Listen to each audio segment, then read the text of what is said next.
Thank you, Sapna. I'm so excited to have Carol Ann joining us today. And if you heard episode 5 of our podcast, The Next Normal, you will know exactly why. As the founder and CEO of the Indigenomics Institute, she is one of the leading global voices pressing for economic inclusion of Indigenous communities. Carol Ann, welcome to Next Normal Now. Thank you for having me. I'm absolutely thrilled to have you. And I thought it would be good for us to start with the basics.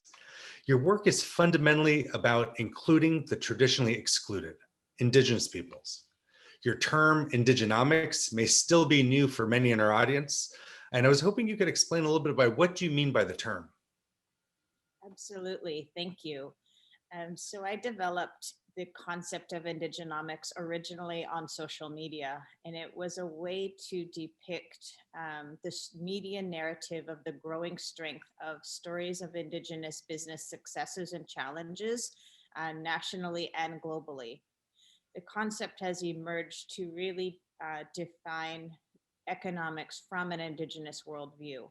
Mhm. And I have built the concept around the process of modern Indigenous constructive generative economic design.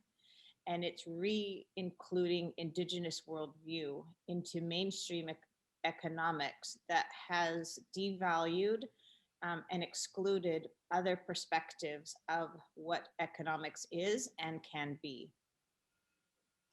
No, well, thank you for sharing that. And I think this point about kind of devaluing and excluding is something that's so core with what we need to reckon with today.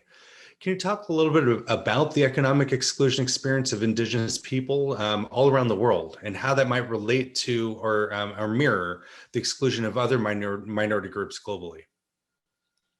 For sure. So I come from the Heshquit people on Vancouver Island in British Columbia, and we experienced some of the first contact of boats coming into our territory and established trade relationships. And at the time, the volatility of the relationship required for the establishment of a country to serve the economic displacement of Indigenous people.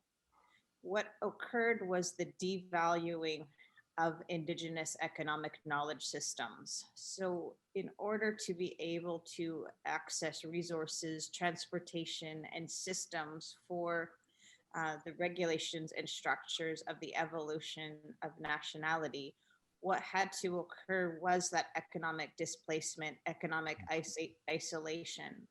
And it's really within a short amount of time that Indigenous economic empowerment has been on the rise. And when the ability of Indigenous peoples to facilitate inherent sense of responsibility, identity, and place, the ability to understand that economic distortion is really about the invisibility of other stories within economy. So, introducing this concept of economic distortion, what becomes important in that is to be able to really look at economic impact, economic regression, and this concept of the rise of economic empowerment of Indigenous peoples and other groups in a more specific way. No, thank you. And one of the things that struck me that you said before is, and I'll quote you here, is that that the world is converging on, and quote, an economic identity crisis of its own making, and that the inclusion and revaluing of Indigenous worldview can be part of the solution. How can the Indigenous worldview inform the design of a more inclusive economic system, and what would that look like? Yeah, absolutely. As the world begins to convene around this idea of the potential of net zero economy, of a low carbon transition, to be able to understand of emerging from the industrial age, the thinking and structures of productivity, development, progress have all been slanted from one worldview. To be able to include other worldviews is also an essential component of where solutions will arise from. To be able to understand that the world is recovering from the mentality of industrialization the hundreds of years of process is such a short sliver of time in reality from Indigenous worldview. So to be able to re-include or revalue Indigenous knowledge systems around place, identity, responsibility. My work in Indigenomics is positioning the concept of Indigenous futurisms that oftentimes we inherently look at Indigenous peoples in past context. But the concept of Indigenous futurisms is really that our knowledge systems, our ways of being, our ways of living within the earth, our concepts of responsibility are based around this idea of 7 generations. So, how do we make decisions today that reflect the responsibility of 7 generations in the Mhm. future? We don't have an economy that looks at the long term impacts of decision making today. And inherent within Indigenous worldview is a deeper sense of impact, a longer sense of time, and a deeper sense of responsibility to ourselves and to our own future and to our future grandchildren. This idea of Indigenous futurism, I believe, is essential to the human response of what we're converging on of the biggest questions of our time. That question of our time looks at how are we responsible to the results that we're creating.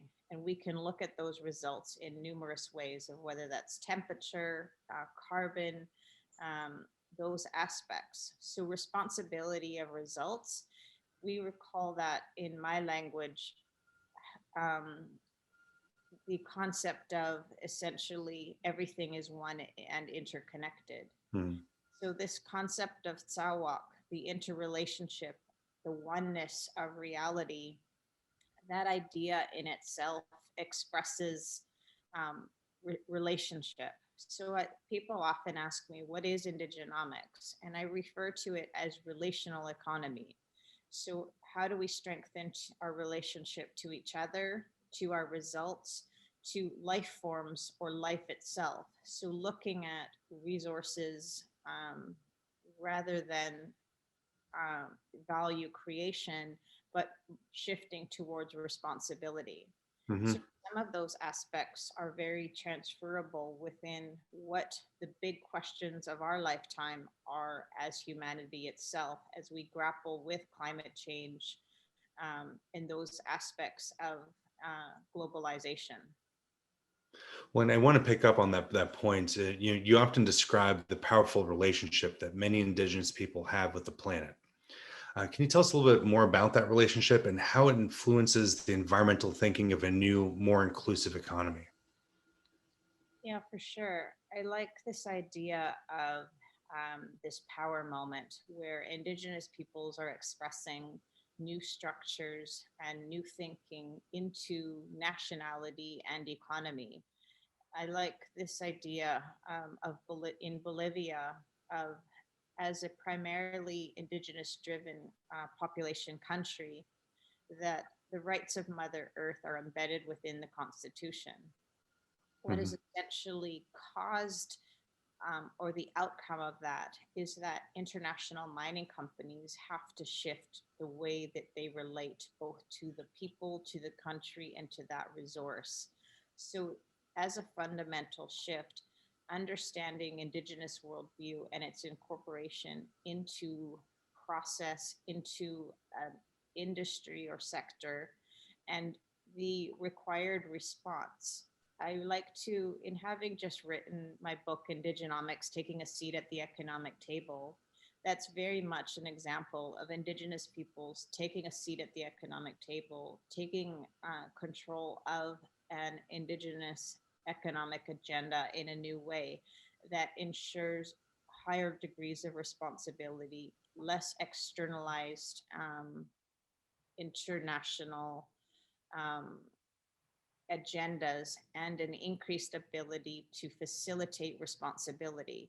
Those are some of the key aspects that I think at an international level we're seeing. And again, examples like the Maori people in New Zealand who have established the legal structure of the right of the river as a living Mhm. entity. So it's such a significant shift, whereas from an extractive, industrialized process as we would experience within economy as we know it, the significant shift from an Indigenous worldview in itself facilitates responsibility, impact, and results and long termism in new and innovative ways. No, that's it's so powerful, and I think it's such an inspiring vision. Can you talk a little bit about how we take action toward the more inclusive vision you're describing? What are some of the things that you're calling for in your work? Yeah, for sure. So in my work, I describe this power moment and essentially that being able to look around us and understand where it is that we're seeing what is being built from a singular worldview.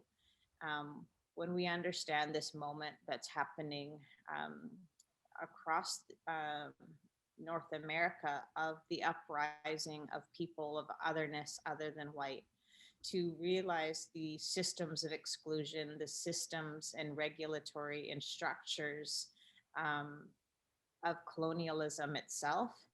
This is essentially a reckoning of our ability to look at our own leadership of who is being excluded within this conversation, and how would this immediate conversation in front of us shift with other perspectives included. And it's happening in a very raw level in terms of Mhm. uprising, and it's also happening at a very organic level of internal leadership, of building our response to our leadership in our conversations, leadership and discipline in what it is that we're seeing, and leadership in our conversations. And it's in that leadership, in across that spectrum of leadership, that I believe that the facilitation of new results is going to be happening, of other perspectives, new ways of being, new structures, new systems of design and investment. And it, in that in itself, the ability to facilitate positive results. I completely agree that I do think this is such a challenging time because there is such a reckoning with so many of the issues that have existed for such a long time. I'm also I share your hope that this will result in some significant change and some real results that bring us together and really reinforce those themes of interconnectedness and interdependence that you spoke about. As we bring this to a close, one of the things that I wanted to talk about is actually that point about a reckoning with our past and with our reality of what we're dealing with today. One of the things that makes your perspective so powerful is the way you connect modern economic thinking with traditional Indigenous wisdom. And ever since we recorded our podcast episode, I've been reflecting on one story in particular, the tale of the Thunderbird. Would you please share that again? For sure. So, in Indigenous reality, the interrelationship between the physical domain of what we see immediately in front of us and the spiritual domain of what we don't know about other world is the supernatural and the expression of that. So, in my Indigenous culture, and you'll see that across many Indigenous cultures, the representation of the supernatural.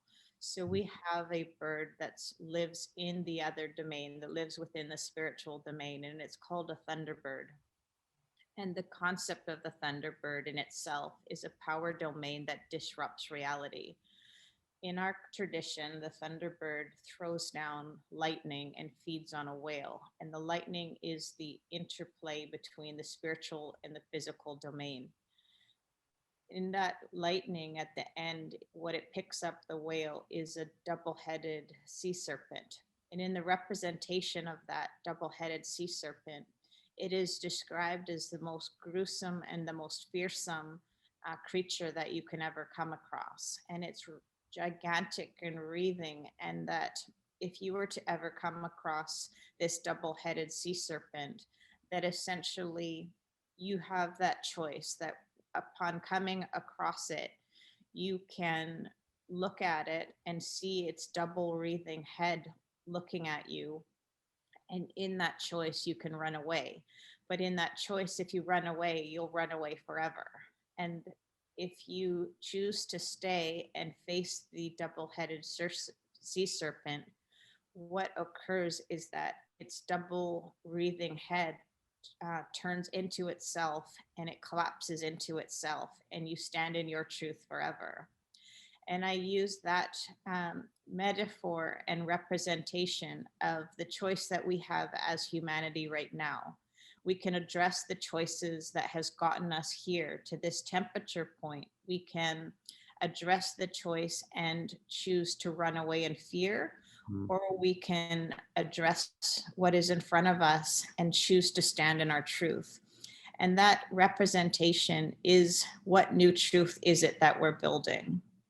And to be able to take responsibility for those results, the Indigenous worldview of long-termism, of responsibility, and taking collective choice of what our results are. I very much believe strongly that humanity is at a tipping point where we can choose to be able to stand in fear and run, or we can make new choices, new structures, new systems of design, and systems of inclusion, and address the places of exclusion that have also caused where we are at today. Yeah, thank you. And I think that, that choice and standing in that truth, I think is something that really has stuck with me. And I do think this is a time of choice. And there are different paths that we can take, but I certainly think this is the moment for us to think about, like, how do we build a better system, a more inclusive system, and a system that works for everyone. I really appreciate the way that story connects the themes of both courage and urgency. And if we're going to build the more inclusive economic system we're talking about here today, we absolutely need to be courageous, courageous in our thinking and courageous in our action. The only time to take big action that our world needs is right now. And Carol Ann, thank you so much for being with us. Thank you so much for having me.